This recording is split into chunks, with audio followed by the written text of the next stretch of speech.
प्रशांत किशोर का राजनीति के अखाड़े में खुद एक उम्मीदवार के तौर पर उतरना बिहार के पारंपरिक सियासत को हिलाकर रख दिया है।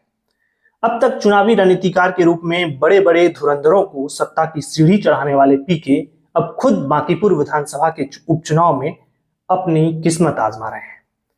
बांकीपुर की सीट को लंबे समय से भाजपा का अजय किला माना जाता रहा है और पहली नजर में यह मुकाबला एक तरफा लग सकता है, लेकिन गहराई से विश्लेषण करने पर यह साफ होता है कि यहाँ प्रशांत किशोर के जीतने की संभावनाएं भी उतनी ही प्रबल है जितनी उनकी हार की। बांकीपुर का यह चुनावी मुकाबला अब केवल एक उपचुनाव नहीं बल्कि बिहार की राजनीति का एक ऐसा आईना है जिसमें भविष्य के कई संकेत छुपे हुए हैं। क्या वाकई प्रशांत किशोर भाजपा के इस अभेद्य किले को ढहाने की क्षमता रखते हैं? आइए निष्पक्ष होकर उन 5 बड़े कारणों पर नजर डालते हैं जो इस चुनाव में बड़ा उलटफेर कर सकते हैं। नमस्कार, मेरा नाम है अभिषेक और आप देख रहे हैं पब्लिक वाणी। सबसे पहले बात बिहार की सत्ता में हाल ही हुए नेतृत्व परिवर्तन को लेकर है। मुख्यमंत्री के चेहरे को लेकर सरकार के भीतर और बाहर जिस तरह से चर्चाएं हुई हैं, उसका असर मतदाताओं के एक वर्ग पर पड़ता दिख रहा है। प्रशांत किशोर इस मुद्दे को जनता के बीच ले जाकर सवाल खड़े कर रहे हैं, जिससे सत्ताधारी खेमे की मुश्किलें थोड़ी बढ़ सकती है। राज्य में एनडीए गठबंधन को नीतीश कुमार के नाम पर भारी जनादेश मिला था, लेकिन सरकार बनने के कुछ ही महीनों बाद मुख्यमंत्री के चेहरे में बदलाव कर दिया गया और सम्राट चौधरी को ये जिम्मेदारी सौंपी गई। इस निर्णय ने उन मतदाताओं के बीच असंतोष पैदा किया जो नीतीश कुमार के शासन मॉडल पर भरोसा करते थे। प्रशांत किशोर इस चुनाव को सम्राट चौधरी के नेतृत्व पर एक जनमत संग्रह के रूप में देख रहे हैं।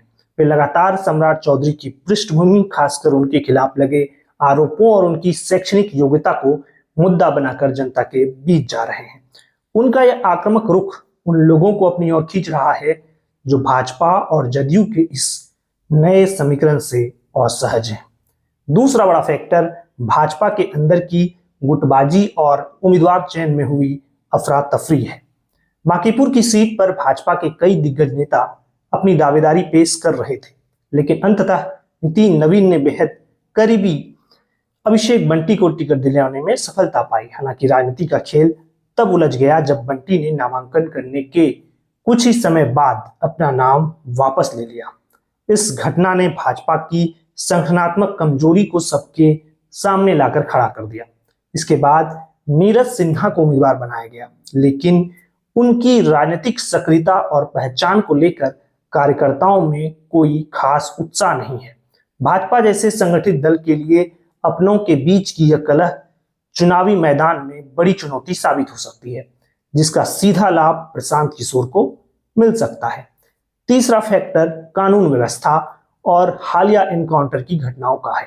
पिछले कुछ समय में राज्य में एनकाउंटर की खबरें सुर्खियों में रही है, जिसमें भरत तिवारी का मामला सबसे प्रमुखता से उछला है। प्रशांत किशोर ने इस मुद्दे को बहुत ही सलीके से उठाया और इसे लोकतंत्र में न्याय के सवाल से जोड़ दिया।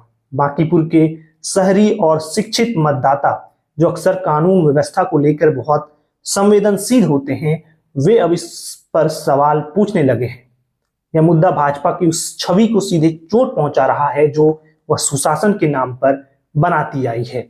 जब सत्ताधारी दल के खिलाफ कानून व्यवस्था का नैरेटिव सेट हो जाता है तो मध्यम वर्ग का मतदाता विकल्प की तलाश करने लगता है और प्रशांत किशोर इसी खाली जगह को भरने की कोशिश कर रहे हैं।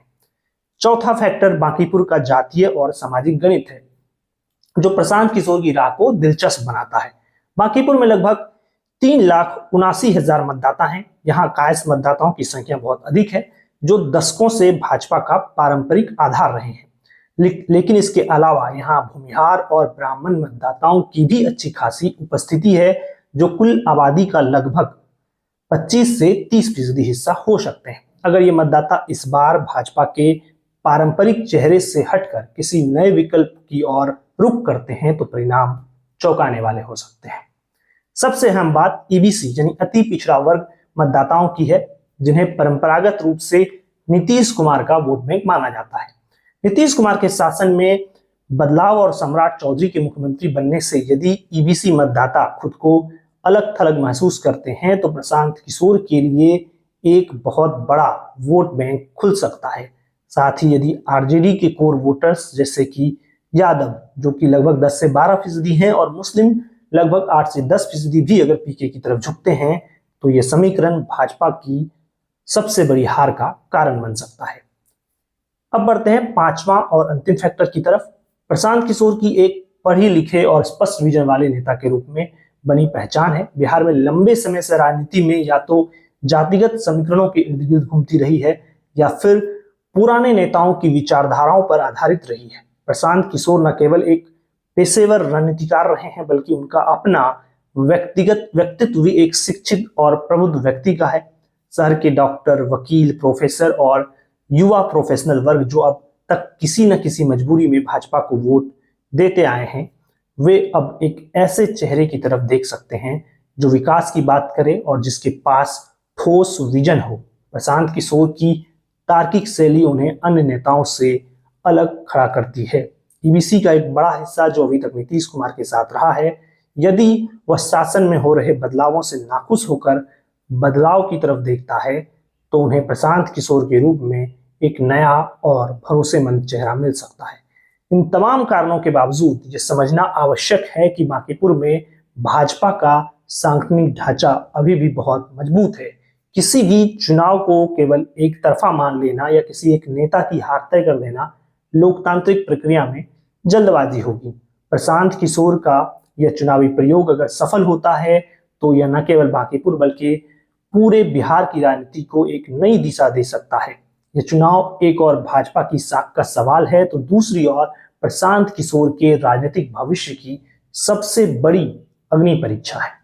अभी तक के हालात ये संकेत दे रहे हैं कि मुकाबला कांटे का है और जीत का फैसला अंतिम समय में हो रहे ध्रुवीकरण पर निर्भर करेगा। तो दोस्तों, आज हमने निष्पक्ष होकर उन 5 प्रमुख बिंदुओं पर बात की जो बांकीपुर के उपचुनाव की तस्वीर बदल सकते हैं।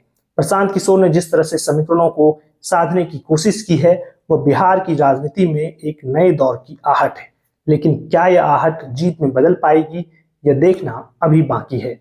देखते रहिए पब्लिक वाणी और हमारे YouTube चैनल को सब्सक्राइब करना मत भूलिए। आपका बहुत बहुत धन्यवाद।